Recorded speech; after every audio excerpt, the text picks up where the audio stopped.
Hello, it's Joanne here, and today I'm going to show you how to make a piece of jewellery that has the look of weathered metal, and we're going to do that just with some chipboard inchies, which we're going to texture with an embossing folder, and also some VerDay Paint.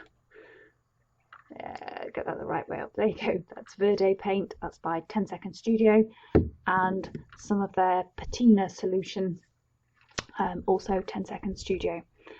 So I'm going to use Chipboard Inchies by Tando Creative. These are nice sturdy chipboard that gives a good weight to finish for your jewellery. I've covered this with bronze VerDay paint just on the top surface at the moment, and I'm going to texture it with one of the Holtz Texture Fade embossing folders.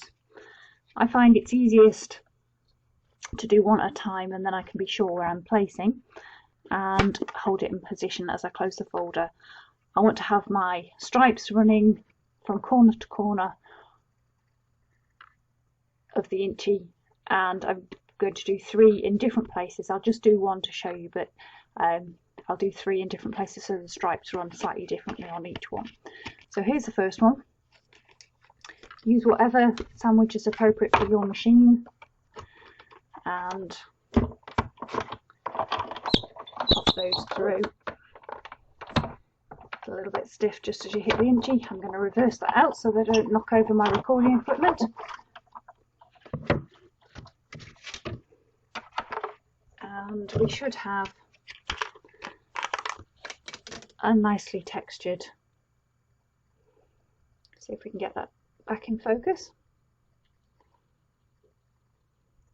There we go, nicely textured inchy with raised and lowered areas.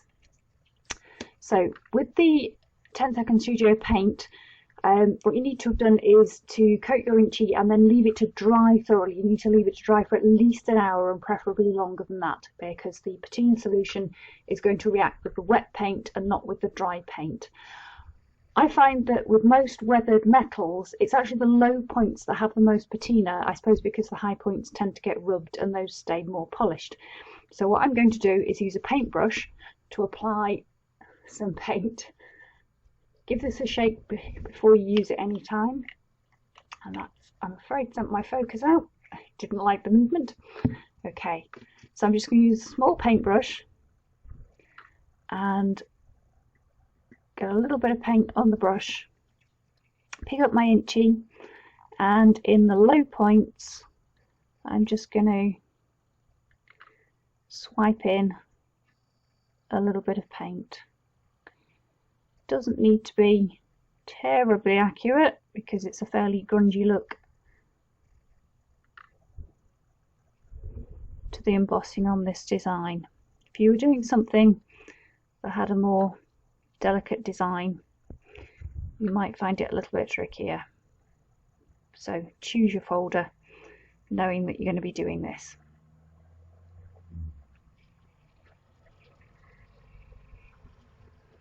Okay, nearly there. Turn that round.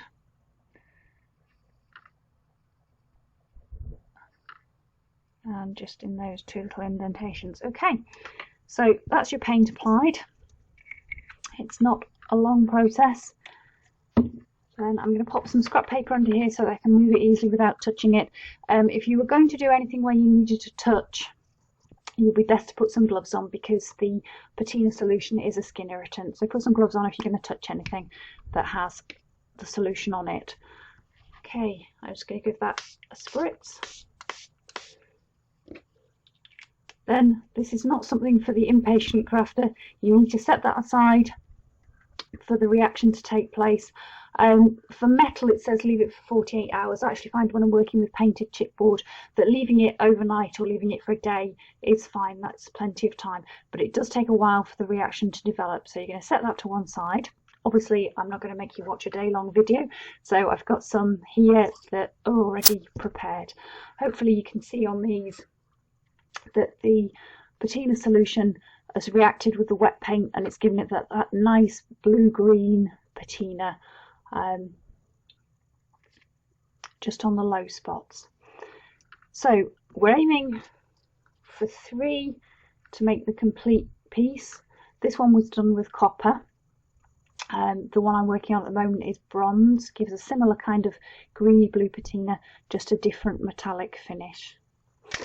So we're going to use 3 and stick them together. What I've done is, with the piece that's going to be on the front, I've marked on the back the midpoint on each side and the centre, and that will just help me line up where the other things are going to go. I'm going to use some E6000, that's a 1-part epoxy that's nice and strong, so that when your piece is finished it won't fall apart. And I'm going to apply that just with a bamboo stick because I find it easier to control how much I've got. So I'm going to add, preferably without dropping the piece, I'm going to add just a little bit of glue on those 2 opposing corners. Try not to get it too close to the edges so that hopefully you won't get any glue squidging out and making a mess of your final piece. Okay, so decide which way. I've obviously got the stripes going down on the centerpiece. I want them to go across on the other 2 pieces. So line those up with your guidelines.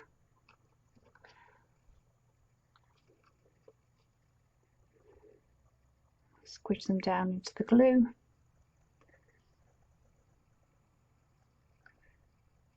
And then you'll need to set that aside to let the glue set up properly, but hopefully you can see from that you've got the base piece for a jewellery, whatever you would like it to be. You could, for example, put a brooch back like this one, a pin back, and make it into a brooch.